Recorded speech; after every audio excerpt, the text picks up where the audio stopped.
कोई नीची जाति नहीं होती है, कोई ऊंची जाति नहीं होती है, ये मान्यताएं बना दी गई। जब भी महिलाओं के साथ यौन शोषण की बात होती है, कभी भी मैंने इज्जत लूट ली। दुधारी तलवार है, बड़ा संभल कर चलना होता है और बड़े डर डर कर कदम फूंक फूंक कर रखते हैं हम। समाज तो छोड़ दीजिए, ड्राइंग रूम में भी बात नहीं होती है, पर किसी को तो वो बात करनी है। हमने यहाँ पर विक्टिम ब्लेमिंग, विक्टिम शेमिंग हमारे सोसाइटी में बहुत टाइम से रहा है। बैंक से अगर 2-4 लाख रुपए कैश निकाल कर ला रहे होंगे, हम सब एक्स्ट्रा सावधान रहते हैं, बटुए पर ध्यान नहीं जाता है जब ट्रेन में चढ़ते हैं। स्वागत है सर आपका टेली चक्कर पर। बहुत बहुत धन्यवाद टेली चक्कर, आप यहाँ तक आए, हमारे पास आए, हमारे सेट तक आए, इसके लिए बहुत बहुत शुक्रिया। सबसे पहला और जो सीधा सवाल मुझे पूछना है वो ये कि जो इतने भी अपने इंडियन टेलीविजन पर हमारे पास होस्ट है ना, हर एक का एक वॉइस नोट है, हर एक का एक वॉइस टेक्सचर है, उसका फ़ायदा और नुकसान दोनों है। आपकी इस क्रिस्प वॉइस टेक्सचर का क्या फ़ायदा और क्या नुकसान है? कभी ऐसा हुआ है किसी को कॉल करके आपने प्रैंक वगैरह किया हो? नहीं भाई, अभी तक ऐसा कभी नहीं किया प्रैंक वगैरह, क्योंकि मेरी आवाज़ और टेक्सचर के साथ एक सावधान इंडिया का जो नाम जुड़ा है, तो फिर मैं इस तरह की हरकतों से बहुत बचता हूँ, क्योंकि बहुत सीरियसली लेते हैं लोग मेरी एंकरिंग को, मेरी आवाज़ को और इस प्रोग्राम को। तो इसके नाम पर कहीं मजाक ना हो किसी के साथ, I am very very conscious about it. It's a big responsibility I think. Being a host क्या कुछ चैलेंजेस फेस करने पड़ते हैं?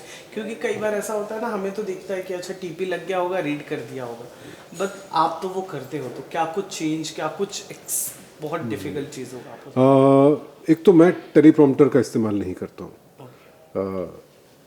मुझे अच्छा भी नहीं लगता, क्योंकि मुझे लगता है वो कनेक्ट चला जाता है, क्योंकि फिर आप पढ़ने में बिजी रहते हैं, तो वो आई कांटेक्ट लोगों के साथ मैं कोशिश करता हूँ कैमरा ना देखूँ, कैमरे की जगह आपको इमेजिन करूँ जो आप मेरे दर्शक हैं। तो टेलीप्रॉम्प्टर का इस्तेमाल नहीं करता हूँ, अपनी लाइनें पूरी जो हैं मतलब समझ करके, याद करके फिर बोलता हूँ।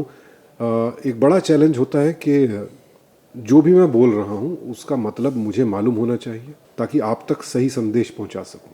फॉर एग्ज़ाम्पल, सावधान इंडिया में आप पुराने कोई भी एपिसोड कहीं के भी निकाल लीजिएगा, कम से कम जो मैंने एंकर किए हैं, एक जो बड़ा बदलाव हमने किया, जब भी महिलाओं के साथ यौन शोषण के अपराधों की बात होती है, कभी भी मैंने इज्जत लूट ली इस शब्द का इस्तेमाल, इस फ्रेज़ का इस्तेमाल नहीं किया कॉन्शियसली, बिकॉज ये गलत सोच है। हम सभी जानते हैं जो क्रिमिनल है इज्जत उसकी जाती है, जिसके साथ क्राइम हुआ उसकी इज्जत कैसे गई। हमने यहाँ पर विक्टिम ब्लेमिंग, विक्टिम शेमिंग हमारे सोसाइटी में बहुत टाइम से रहा है, इस चीज़ को हटाया कॉन्शियसली। और ऐसी बहुत सी बातें हैं जहाँ पर हमने, जैसे किसी को नीची जाति बोलना, no, whenever we said alleged या तथा कथित, कोई नीची जाति नहीं होती है, कोई ऊंची जाति नहीं होती है, ये मान्यताएं बना दी गई। तो ये छोटी छोटी बातें, ताकि लैंग्वेज सबसे बड़ा टूल है, करेक्ट। और लैंग्वेज से भावनात्मक वैचारिक हिंसा लैंग्वेज से ही होती है। तो इस तरह की बातें, छोटी छोटी बातें, इनका ध्यान रखना बतौर एंकर मैं इसे अपनी बड़ी जिम्मेदारी समझता हूँ। अब जैसे कि नए सीज़न में we are talking about criminal decoded, जहाँ हम साइकोलॉजिस्ट, क्रिमिनोलॉजिस्ट की मदद ले रहे हैं। तो कोई भी टर्म जो है, हम उसको ऐसा ना कर दें कि भाई इस मानसिक रोग वाला व्यक्ति अपराधी है, या ये मानसिक रोग ही अपराधियों का रोग है, नहीं, इस तरह की बातों से बचना। सो ऑल दीज थिंग्स यार, ये है, बहुत जिम्मेदारी का काम है, और बड़े डर डर कर कदम फूंक फूंक कर रखते हैं हम। फिर भी गलती कोई हो जाए तो सॉरी बताइएगा, सुधारेंगे। अभी जो एंकरिंग का और होस्टिंग का फेज जो इस वक्त टेलीविज़न पर कंटेम्प्रेरी चल रहा है, आप भी भली भांति वाकिफ था उससे, पर इस तरह के शोज़ जब आप होस्ट करते हो और ऐसी बर्बरता की कहानियाँ, या सोसाइटी में भी ऐसे छुपे हुए कुछ इंसिडेंट्स हैं जिससे हम ड्राइंग रूम में डिस्कस नहीं कर पाते हैं, जब आप वो नरेट करते हो बतौर होस्ट, तो आपके मानसिक स्थिति का क्या होता है उस सिचुएशन पर? आपको कैसे फील होता है जब वो कहानियाँ आप तक पहुँचती हैं? चाहे वो फिक्शन हो या फैक्ट हो, डजंट मैटर्स, बट वो कहानी तो है, वो सोच तो है। देखिए, जाहिर सी बात है, क्राइम की कहानियाँ हैं, सच्ची घटनाओं पर आधारित है या फिक्शन है, जो भी हो, इतनी बर्बरता जहाँ हो रही है, भावनात्मक हिंसा, शारीरिक हिंसा हो रही है, तो बतौर इंसान आपको वो इफ़ेक्ट करता है, और इफ़ेक्ट करना भी चाहिए, वरना मैं उस दर्द को, उस पीड़ा को आप तक कन्वे ही नहीं कर पाऊंगा अगर वो मुझे इफ़ेक्ट ना करे। पर हाँ, एक हद के बाद खुद को थोड़ा डिटैच भी करना होता है, वरना आप मेंटली डिस्टर्ब हो जाएंगे। So it's a razor's edge, दुधारी तलवार है, बड़ा संभल कर चलना होता है।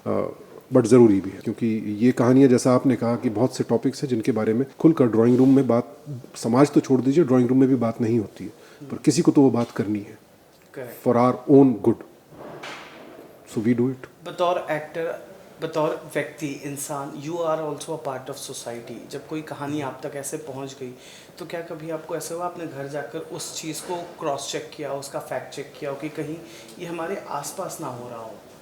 जी जी बिल्कुल होता है ऐसी, ये जो अपने आसपास आप देखते हैं, लाइक अपने ही प्रोग्राम से मैं बहुत अवेयर हूँ। हम खुद बताते हैं कि एंकरिंग लिंक्स आते हैं जो, या एक्सपर्ट्स बताते हैं कि भाई ये सावधानी बरतनी चाहिए, बिना चेक किए दरवाज़ा ना खोलें। अपनी लाइफ में हम सब करते हैं, सबको आदत है कि भाई 9 बजे आया है, 9 बजे घंटी बची है तो शायद दूध वाला ही होगा, या जो हमारी डोमेस्टिक हेल्प है वो ही होगी। But how do you know, किसी एक ही दिन अपराधी आता है, एक ही मौका ढूंढता है आपकी लाइफ में एक बार। Correct. So these small things, और छोटे छोटे मौके ही ढूंढते हैं अपराधी।